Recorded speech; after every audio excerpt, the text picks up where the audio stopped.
and that's probably me kind of getting too close to the bone. So let's get started. So once again, thank you everybody who's joined. And what we'll cover in this webinar, we'll cover, how Microsoft has changed the way it does its emails, how fund marketers can make sure their emails reach investors. And the reason for this webinar is because lots of our clients, lots of our partners in the last couple of months have hit this problem. Not only have they hit a problem where they can't send more than 5,000 emails a day, it's the total cumulative emails they're sending out. And as a result, their whole email tenants gets blocked. So nobody can send any emails from the organization for the next 3 to 4 days.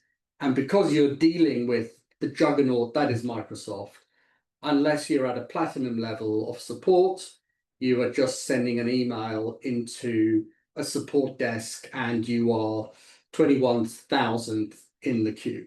So really, I just thought we'll run this webinar all around kind of the knowledge that we've gained as to why this is happening and how can you stop it. So all of you that have joined, a quick note about who ProFundCom are. We started out in 23 years ago, basically doing email marketing and fund marketing and marketing automation for hedge funds. And that's the world we live in. And we've been there for the last 23 years. We also do regular reports. So we do send out a lot of knowledge every quarter about the state of the industry. And one of the biggest things that we found is that most marketers, and I'd like to think most of the people on this call, essentially the highest challenge of marketing is finding high quality leads. And one of the problems is if your content isn't getting to people, then how can they actually even enter the funnel? How can you even do any brand awareness? How can you do any demand generation? So admittedly, that as hard as that is, it gets even harder if your emails aren't being delivered.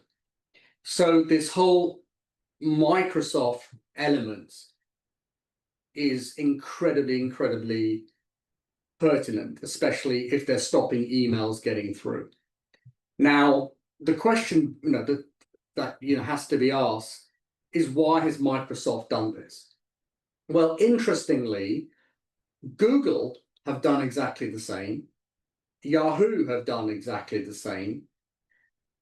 But the reason why Microsoft doing it has had such an impact, because 90% of most businesses are running on Microsoft Exchange, Microsoft 365, or one derivation of Microsoft Exchange. While very few businesses, and I know there are some, but very few established businesses are running on Gmail/Google Suite. So essentially what's happened is, whilst this has been done by Google, it hasn't created such a problem for fund managers, because most fund managers are using Exchange to send out emails. And the reason Microsoft have done this and why other providers have done this is essentially the shocking stat that 90% of email traffic is spam, phishing, or brand spoofing. And the godfather of my children, he's the head of email infrastructure at JP Morgan, and that he's got to the point where 97% of their traffic is just ignored. And they've got AI algorithms that are kind of from Microsoft, believe it or not, that are making sure that emails don't get through, especially emails around with repetitive content like fact sheets, NAVs, newsletters, and that kind of content is just not being delivered, which again hits fund marketers really hard, because you are competing against not just your competitors, but you're competing against mama and papa shops, Etsy, protein supplements, and the like. Now, the other part as well is obviously that means if 90% of traffic is not real traffic, then you're spending 90% of your infrastructure budget on, data and email traffic and storage that you just don't need to. So is there a way that that can be stopped? Now, whilst that's a huge cost, those costs are going to be passed on essentially to the end user. So whilst in my previous conversation, I said that will not happen, those savings won't be passed, but you hope that in some way, the infrastructure, the service they provide to that 10% would get better by reducing this kind of abuse.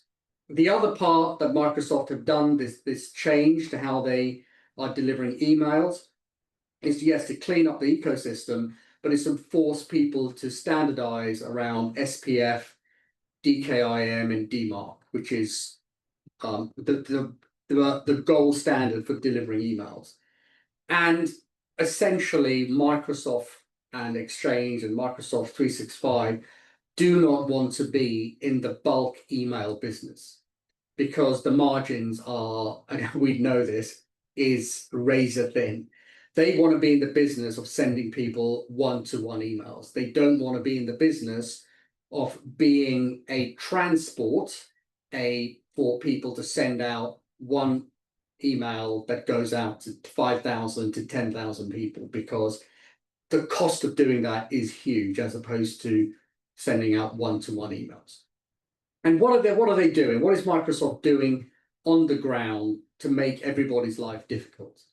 Well, what they're doing is, let me take you through what's changed. What they're basically saying is that if you're going to send out emails as a domain, irrespective of who you are, the limit you can send is 5,000 a day. And if you're going to do that, you're going to have to make sure that your SPF, your DKIM, and your DMARC is completely set up correctly.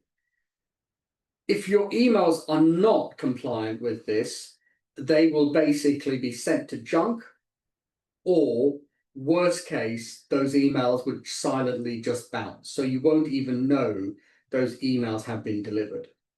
Now, with a limit of just 5,000, if you are going to send one-to-many emails, and I know people do that classic BCC thing, or they use some products that connect into your Exchange server to send emails out, you've got to make sure that you've got unsubscribe links, that you're removing bounces and inactive emails from your mailing lists, and that your email practices are transparent. And when I mean transparent, is that if Microsoft sends you an email to say, we think you're spamming, you've got things like double subscribes, unsubscribes, you're sunsetting your lists so that every period of time, somebody who has not engaged with you for a year is not sent an email. So these are the requirements that Microsoft are expecting people to adhere to.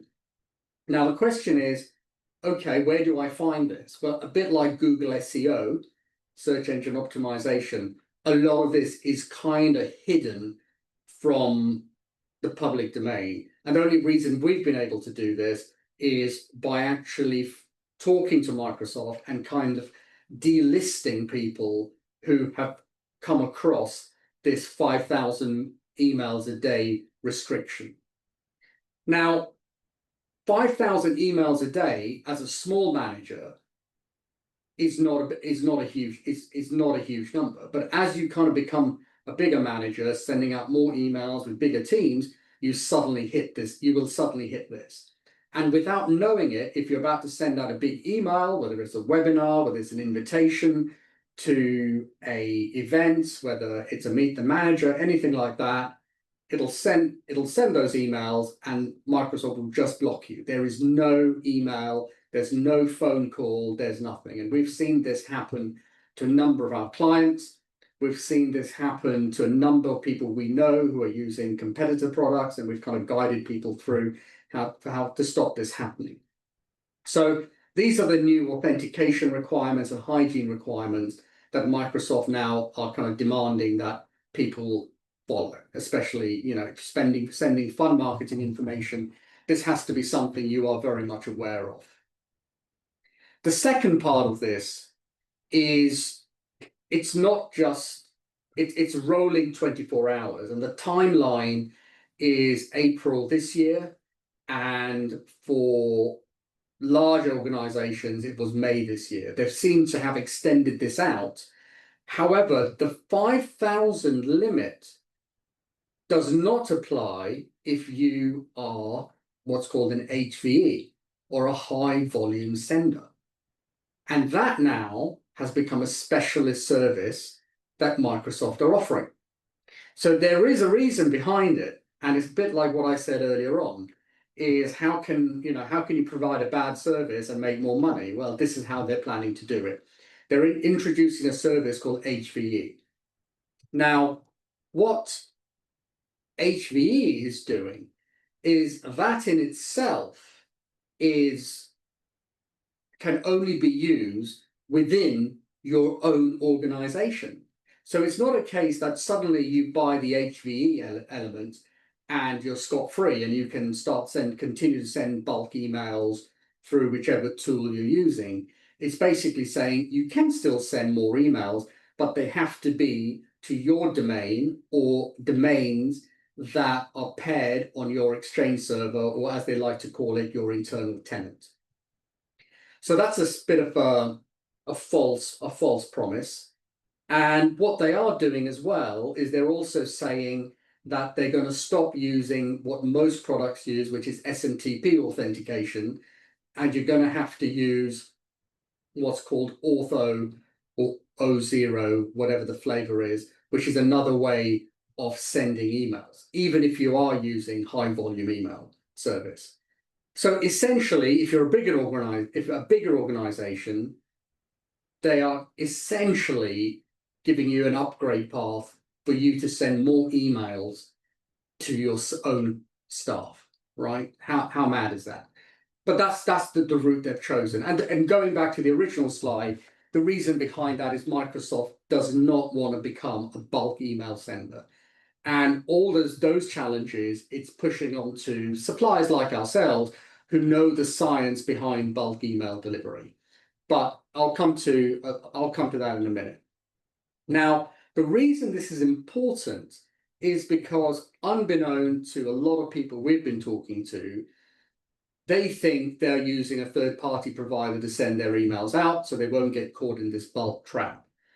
Essentially everybody we spoke to is using Microsoft Exchange or Microsoft 365 in some way, shape, or form, and are coming across this. So that's something to be really aware of. If you're using a CRM, and it is actually 100% CRMs that are using Microsoft Exchange to send out their bulk emails. The only one that we know of that isn't is Investor Dynamo, who is kind of listed on the list here. They're using SendGrid to do that, which is a bulk email provider, and are not getting caught up in that. But what I would say is definitely make an effort to, at this stage, if you haven't hit these limits, great. If you have, then look for a third-party provider. If you haven't, but aren't sure of how your emails are being sent out, it's very much worth speaking to someone in IT about that. Okay. And again, if you are using other products that are using SMTP, Microsoft, just work out your migration plan as well. So that's worth noting as well. Okay, so that's the part of what's changed. And how does it affect marketing teams? Well, if you are sending out more than 5,000 emails, whether it's investor update, research blast, fund updates, all that kind of stuff, you are a bulk volume sender. And Microsoft does not want you as customers. Now, obviously, I spoke about aligning your SPF, your DKIM, and the DMARC. But with this tenant-wide cap, if you are sending out regular emails, you are going to get blocked at some time. And not only are you blocked, the whole organization is blocked, nobody can send emails, and you're waiting 3 to 4 to 5 days to get this resolved. So how is Microsoft, how is it detecting fund marketers' emails? How is it detecting them and not delivering them past the 5,000 mark? So there's another twist in the tail here, because it's not just the limiting your emails going out at 5,000. It is if you're somehow under that 5,000, or if you are using a bulk email tool to send emails out, like ProFundCom, like Pardot, Marketo, all the usual suspects, how are you making sure those emails are getting delivered? Now, the crazy thing is, it's the poacher is the gamekeeper now, because it's Microsoft that's telling you you can't send emails. But on the receiving end, it's also Microsoft saying we're not going to let you deliver emails we don't like.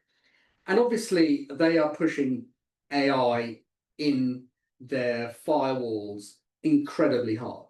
And essentially, they are continually downgrading emails based on identical subject lines, based on spikes in outbound traffic, not having clear unsubscribe links. And more importantly, if emails being delivered to Microsoft Exchange or Microsoft 365 are not being engaged with by the recipient domains, so essentially people you're targeting for investment, or if people are complaining about them, or if those emails are bouncing, that is a surefire way to get Microsoft to say, we are not going to be delivering these emails to our network. And when that used to be once upon a time Ironport, which was a Cisco product that used to do this, well, guess what? Microsoft has taken over that role, and it's not just one domain that you won't get delivered to, it's the whole Microsoft network. So essentially, they are using AI and that distributed information to essentially stop emails being delivered. Now, to somebody at JP Morgan, fantastic, because we don't care if emails are being delivered or not. We just want one-to-one emails delivered. But as a fund marketer, that becomes a massive, massive problem. Now, the challenge also is exponentially the people who aren't reading your emails or aren't engaging with them are training Microsoft's delivery AI on like a billion times a day. So it is getting harder and harder for emails who don't follow a particular, who are following this trend that I've just spoken about of subject lines, spikes, unsubscribes, poor engagement, is absolutely hammering delivery rates. And what that means is, well, I did a quick scenario. If you're just sending out 8,000 investor emails and you're not correctly set up, the outcome is 60% of your recipients will not see your email. Okay, so I don't know if you got that. I just thought I just had a glitch for a second. But what I was saying is that if you're an 8,000 email list, then if you aren't following Microsoft rules, only 60% of your recipients, 60% of your recipients will not receive your emails. So that is where the industry is going. That's where Microsoft are taking everybody, with probably 87% of the corporate email market. This is a problem. And they may not even be blocking you. It may just be that emails are silently being dropped. So the question then becomes, how do you fix it? Well, there is a way to fix it if you're under the 5,000. If you're in the 5,000 to 8,000, there is a challenge. And you're you're at risk. But anything more than that, it really is a case of making sure you've got the right architecture to send out those emails. And the architecture that it has the right authentication, has the right DMARC alignment, has unsubscribes, has list hygiene built into it, has rate management built into it. And that's really interesting because that way you can kind of keep under the radar of emails being sent out.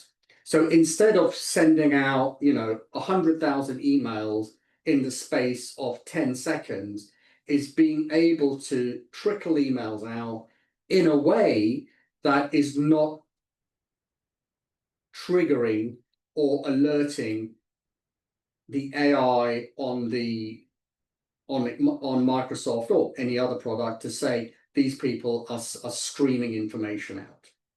Now, the challenge with that is, we're essentially saying we don't want to wake the giant. And in many ways, that really is where this is going. And, questions actually are coming in, and I'll answer the question shortly. But this is something we're all going to have to live with. And I don't think, with the way Microsoft have gone now and the way that they've basically turned some big fund managers off, just literally turn them off, this is not going to go away. So we've got to, as another challenge for fund marketers, is if our job wasn't hard enough, this is becoming another issue.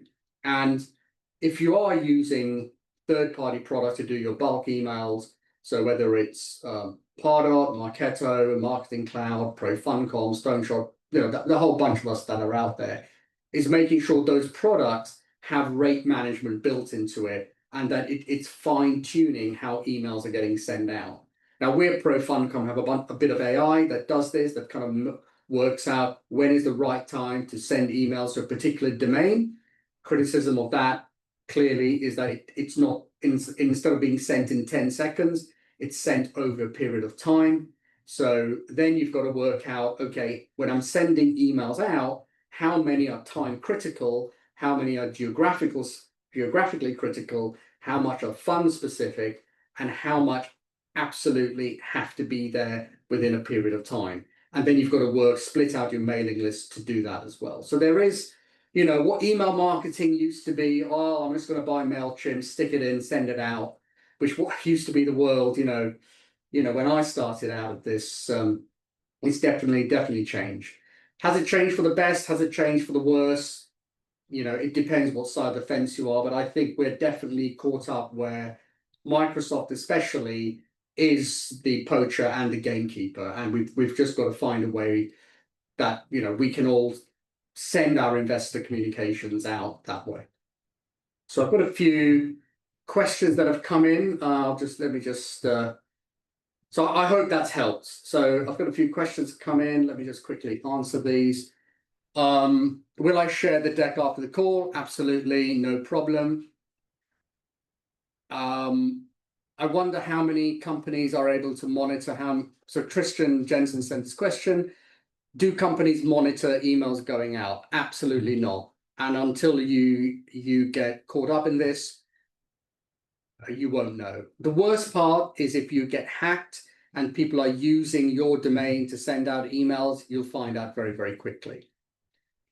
Secondly, what if they create several domains inside the machine while showing the official to the clients? Well, that's quite interesting because you can have multiple domains. So you can have .com, .net, .ai, change your name a little bit. But ultimately, the AI is smart enough to work out, we know the digital signature, we know the IP address, we are going to block this. And the trouble is, if it sees you being nefarious, it just makes it even harder to get delisted. And being delisted is a whole challenge in itself. Luckily, at ProFundCom, we have a human team that works to delist you if you are, unfortunately blacklisted. But that is unfortunately, don't try and con the system, because the worst part is walking through the red channel at customs, or the green channel, sorry, at customs, saying I've got nothing. If you watch that program, nothing to declare, and you open a bag and it's full of stuff you shouldn't bring in, you'll get the book thrown at you. So not a good strategy. Victor has said, how come all these rules? I keep getting a bunch of marketing emails daily from the same companies, even when I mark them as spam and unsubscribe. For example, Banana Republic, Ladder, Shein, Temu, the list is endless. Well, Victor, as long as ProFundCom's not in there, I'm quite happy with that. Well, the interesting thing with these companies is that they obviously clearly not respecting unsubscribes. They are probably operating in a B2C world, and they are more than happy paying the fines, providing that they're sending emails. And that's really interesting because sending out emails and just it's like, I mean, in the UK, we've got this thing where water companies pay the fine in advance for dumping sewage in rivers. And that's essentially what's happening. Is the Information Commissioner's Office or whichever jurisdiction you're in, are they just happy just taking the fine as opposed to applying measures to stop people sending communications out or applying legislation to them? And this becomes a really murky political issue. I don't really want to go into there, but one of the things, what I do is I use temporary email addresses. So if I'm signing up to buying Superdry, great products, I make sure that I have a temporary email that they can send me my order confirmation, and then it just dies. I also have another email address which I just use when I'm signing on for things, which is an old Google address that junk gets sent into. But if I need to pick out an invoice or something like that, I can do. So yeah, unfortunately, compliance. So there's rules, there's good best practice, there's the rules that are imposed on us, and then there's the application of those rules and penalties. Whether it's applied or not is a whole different element. And we're kind of entering the world with email marketing and data and security where the crime is getting caught. And it's a bit like speeding on the motorway. If everybody's doing it, then who are you going to police? So I can't really explain that, but especially in the finance world, it's more and more important that we're on the right side of compliance and the right side of legislation, because if you're emailing people irresponsibly and illegally, well, what does that tell you about your fund? Christian's come back. We found out over something we don't know. Microsoft was the enemy, though. But there you go. Microsoft isn't the enemy. They're there to generate shareholder value. So there's a bit of something tongue-in-cheek for you. What does ProFundCom do to help clients using their system prevent this?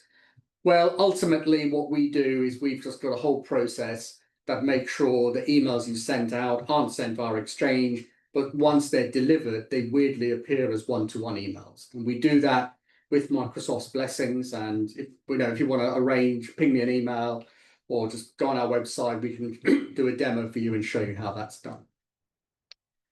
Marcus, how strict should I be in removing inactive recipients?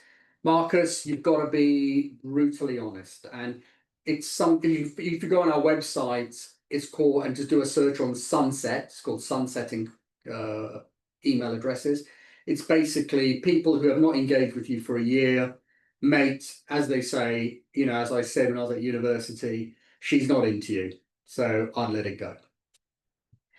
Okay, I've got another question come in. It says, if your domain gets flagged as spam, how do you fix it? Well, the best way to do this, if you're not a ProFundCom client, is to use a product like MX Toolbox. It'll tell you, I think the first few tries is free. It's a great investment. MX Toolbox, put your domain in, put your IP address. It'll basically list out where you've been blacklisted, and it'll give you recommendations how to delist. Do not use the same list again and again and again, because these delisters, they'll give you a pass once, they'll give you a pass twice. Third time, you're going to have to change your IP address and potentially your domain name. Where do I see fund email marketing moving in the next couple of years? Really good question. I think it's a balance between investor portals, where you're using emails to direct people to investor portals, as well as mailing lists being more segmented. So that way you are not blasting 100,000, but you're just doing them in smaller chunks. I think people are just going to get a little more strategic about how they send emails. What's the one thing firms can do to stay compliant and land in the inbox? There's no one thing. I mean, if you've kind of been on this webinar, there are a few things, but step one, if I was to say what step one would be, if you're sending emails out, change the subject line and have a mail merge in there with the recipient's company's name, or if you can't do that, if your data is not that clean, just the recipient's email address. That in itself will buy you some time before implementing the other things that are laid out in this presentation. How is Microsoft AI changing the game? How can we keep up? I think there was a time 15 years ago when Cisco had a product called IronPort. And what IronPort did, it was a reputation manager for emails on the internet. And what that did, that's why we've got SPF, that's why we've got DKIM, that's why we've got DMARC.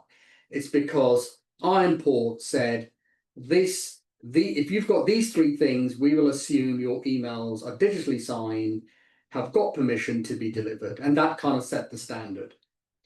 I think Microsoft AI is going to be the same. I think there will be a point where there's only so much the AI can do, because it's like taxation, right?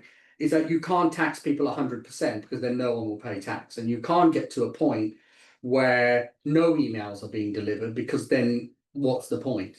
So I think there will be a point where Microsoft's AI, along with other firewalls AI, will get to an uneasy truce, and where there will be clearer rules to say how emails can get delivered, or clearer best practices. It's a bit like Google SEO, right? There was a time when nobody knew how to do it, but as time's gone on, people have kind of worked ways around it. And I think that will be the case as time goes on.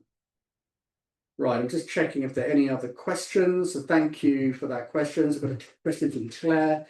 Do you have any quick wins to check as a Pardot user? Trickle send really the best method for sending? I would say I mean Pardot Marketing Cloud. I think trickling is probably the best way. I think what's worth doing is sending yourself a Gmail email. So if for example you're sending from your company, Claire, and you've got a Gmail account, send your email to yourself, a live email, not a test email, and then go on that email and go show original, and it'll list your header. And in your header, you'll be able to see, and just do a search on fail, and it'll actually tell you at what part of the process is this failing. Now, if you've got a tick box for all, that's great. If you don't, then that's worth talking to your team at Pardot about. Right. Just checking if there, and obviously Claire, check your SPF, not your SPF, your SMTP, whether you're using your own SPF, SMTP or somebody else's. Super. Right. I'm just checking to see if there are any other questions. Any more questions coming in? Kevin has asked a question. Is the 5,000? Yes, it's for the whole company. It's not for the individual. So I hope that helps. Okay. Well, if I'm not here on next month's webinar, I hope I'm not taken hostage by Microsoft. And if I am, I'll be wearing a white t-shirt at the next one, so you'll know I've been under duress. So thank you all very much for attending this webinar. A replay will go out along with the slide deck. So thank you all once again very much for your time.